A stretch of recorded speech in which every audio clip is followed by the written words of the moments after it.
దేవునికి స్తోత్రం. ప్రియులారా, ఎందుకు, ఏమిటి, ఎలా అన్న ప్రశ్నలో మన హృదయంలో ఆలోచనల్లో వెంటాడుతున్నప్పుడు కలిగించిన పరిస్థితులపై, శత్రువులపై కోపముతో పాపపు ఊబిలోకి పడిపోకుండా మనల్ని లేవనెత్తి సరైన మార్గంలో నడిచి సరైన పరిష్కారంను పొందుకొని ఆయనకు మహిమ కలుగులాగా జీవించుటకై ఇశ్రాయేలు చిన్నదాని ద్వారా మనకు తెలియజేయుచున్నాడు మన ప్రభువు.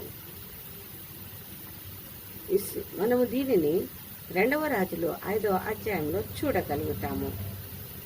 ఈ చిన్నదాన్ని గురించి తెలుసుకొనుటకై మొదటిగా మనము సిరియా రాజు అయిన బెన్హదదు రాజు వద్ద సైన్యాధిపతి అయిన నయమానును గూర్చి తెలుసుకోవాలి. ఈ సిరియా దేశంలో యెహోవాయే ఈ నయమాను ద్వారా జయమును చేయుటచే అతను తన యజమాని దృష్టికి గనుడై దయపొందిన వాడై మహాపరాక్రమశాలి అయి ఇశ్రాయేలీయులపై జయమును పొంది అక్కడి నుండి భార్యకు సేవ చేయుటకై ఒక చిన్న దాన్ని చెరగొని తేగా ఎంతో ఘనుడైన పరాక్రమశాలి అయిన ఈ నయమాను కుష్ఠరోగము కలిగి ఉన్నాడని తెలియగానే ఈ చిన్నది నేను బానిసన్నుగా తేబడ్డానని గాని తల్లిదండ్రులతో సుఖ సంతోషాలతో ఎంతో అల్లారు ముద్దుగా పెరగవలసి ఉండగా ఈ శత్రువుల వద్ద పరాయి దేశంలో తెలియని వారి యొద్ద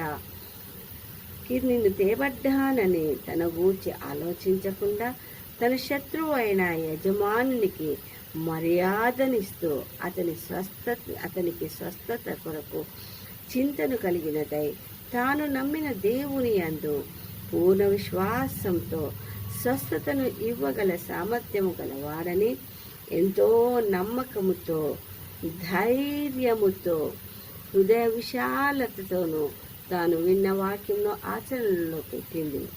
పరదేశంలో నున్నను దేశమును తన దేవుణ్ణి మర్చిపోకుండా వారి సమస్యకు పరిష్కారముగా ఎంతో చురుకుగా ఆలస్యము చేయక ఆలోచనను చెప్పి తన యజమానిని యెహోవా ప్రవక్త అయిన ఎలీషా వద్దకు పంపించి అతనికి స్వస్థతను పొందులాగున చేసింది.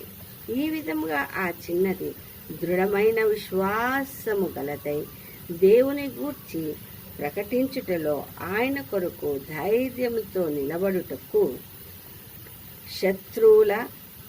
శత్రువులకు భయపడక శత్రువుకి స్వస్థతను పొందుట ద్వారా దేవునికి మహిమ కలుగులాగున తను కారకురాలయ్యింది.